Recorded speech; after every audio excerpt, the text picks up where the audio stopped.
জনাব নাহিদ ইসলামের বক্তব্য সম্পর্কে আমি এটুকুই বলবো যে আমরা রাজনৈতিক বক্তব্য বলে এক ধরনের কথা প্রচলিত আছে, সেই রাজনৈতিক বক্তব্য তিনি দিয়েছেন, সেটা তার অধিকারও আছে, তিনি সেটা বলতে পারেন। তবে আমরা একটা রাজনৈতিক দলের প্রধানের মুখ থেকে, যিনি অত্যন্ত গুরুত্বপূর্ণ ভূমিকা পালন করেছেন আমাদের গণ অভ্যুত্থানে, আরেকটু দায়িত্বশীল মন্তব্য, কারণ হচ্ছে অ্যারেস্ট এখন পর্যন্ত সবসময় কি এভাবেই হয়ে যায়? সরকার তদন্ত করবে এবং তদন্ত মাত্র ঘটনা তখন 24 ঘন্টা যায়নি, সবসময় যে খুব দ্রুত কাজটা করে ফেলা যাবে তা না। সরকার অবশ্যই অ্যারেস্ট করার জন্য সর্বোচ্চ চেষ্টা করছে এবং দ্রুতই আমরা আশা করি করবে। একটা প্রসেস আছে, তদন্ত আছে, নানান রকম ভাবে সেই চেষ্টা হবে। সরকার করছে না কিনা সেটা দেখার ব্যাপার আছে। এখন কোনো ঘটনা ঘটে যাওয়ার সাথে সাথে সরকার এটা করেছে, এই ধরনের অভিযোগ, এটা উনি বলতে পারেন যে এটা হয়েছে কেন। একটা রাষ্ট্র বা সরকার সর্বোচ্চ চেষ্টা করার পরও কখনো কোনো অঘটন ঘটতে পারে। সেই সরকারটা সেটাকে কগনিজেন্সে সিরিয়াসলি নিচ্ছে কিনা, ব্যবস্থা নিচ্ছে কিনা, সেটা জরুরি ব্যাপার।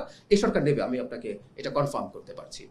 আপনি প্রশ্নটা সাংবাদিক এখনো করে যাচ্ছে তাদের এবং তাদের চ্যানেলের বিরুদ্ধে কোনো ব্যবস্থা।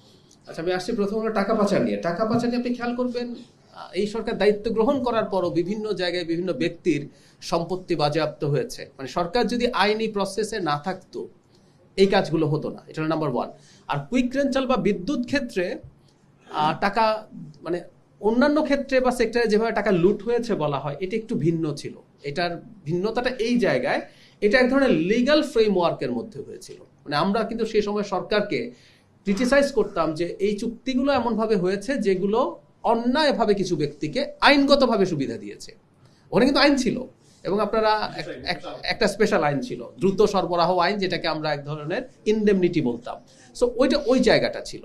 এখন এই সরকার দায়িত্বে এসছে, নিশ্চিতভাবেই সেই সব কিছু তদন্ত, আমি যে বললাম যে আপনি বাইরে দেখবেন যে বেশ কয়েকটা জায়গায় এর মধ্যেই খবর এসছে যে সম্পত্তি বাজেয়াপ্ত হয়েছে, সরকার এগুলো করবে। তবে এটা বলে রাখা ভালো, গ্লোবাল আলোচনা এটা আমরা সবাই জানি যে পাচারকৃত টাকা ফিরিয়ে আনা হবে, এই কাজটা কঠিন, এই কাজটা খুবই কন্টিনিউয়াসলি লেগে থাকার, এই জন্য ফলাফল দেখতে আমাদের একটু সময় লাগবে।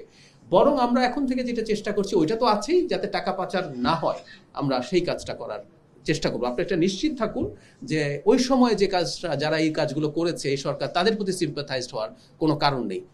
আর একটা কথা মনে রাখতে হবে, ওই অবৈধ ক্ষমতায় আওয়ামী লীগ যখন ছিল, তার সবচেয়ে বড় সাফারার হচ্ছে যে সরকারটা, যে দলটার সরকার এখন ক্ষমতায় আছে, যিনি প্রধানমন্ত্রী আছেন, যিনি তার মা, তারা ব্যক্তিগতভাবে সাফার করেছেন। সুতরাং এই ব্যাপারে সরকার সতর্ক থাকবেই।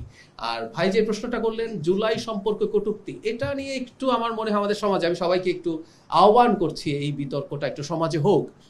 জুলাই নিয়ে কটূক্তি যদি বলি, আমরা কটূক্তি করছেন, সত্যিই করছেন, কিন্তু এখন জুলাই নিয়ে কটূক্তি সরকারের লোকজনের সাথে ইন্ডিয়া যায় আসছি না, আমি না এই জায়গাটা একটু আসি যে জুলাই নিয়ে কটূক্তি ক্রিমিনাল অফেন্স আমরা এখন পর্যন্ত মনে করছি কিনা। জুলাই নিয়ে কটূক্তি হচ্ছে, আমি আবারও বলছি, এবং সেটা আমার প্রচন্ড গায়ে লাগে। কারণ হচ্ছে আমার বিগত সরকারের বিরুদ্ধে শুধু জুলাই না, আমার অন্তত প্রায় 12-14 বছরের অ্যাক্টিভিজম আছে, লেখালেখি আছে, বলা আছে। সুতরাং এটা আমি কিভাবে ওন করি আপনারা বোঝেন। আপনি আমার একটা পার্সোনাল পডকাস্টেরও উদাহরণ, ব্লগের উদাহরণ দিচ্ছিলেন।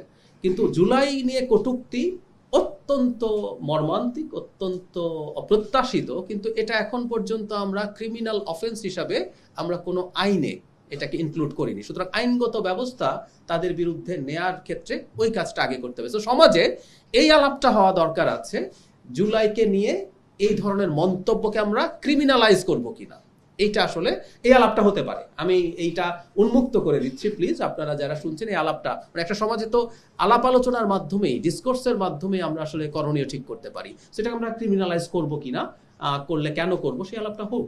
এখন পর্যন্ত যেহেতু না, আমরা সেটাকে বলি। এবং বরং আমরা একটা জিনিস হয়তো এভাবে বলতে পারি যে যেহেতু এটা ক্রিমিনালাইজ করিনি আমরা, তারা এই মতো বাংলাদেশে প্রকাশ করছেন, এবং সরকার, এই সরকার জুলাইয়ের স্পিরিটের সরকার যে কোনো বিবেচনায়, কিন্তু সরকার কারো প্রতি কোনো গায়ের জোরে কোয়ার্সিভ কিছু করতে যান নাই।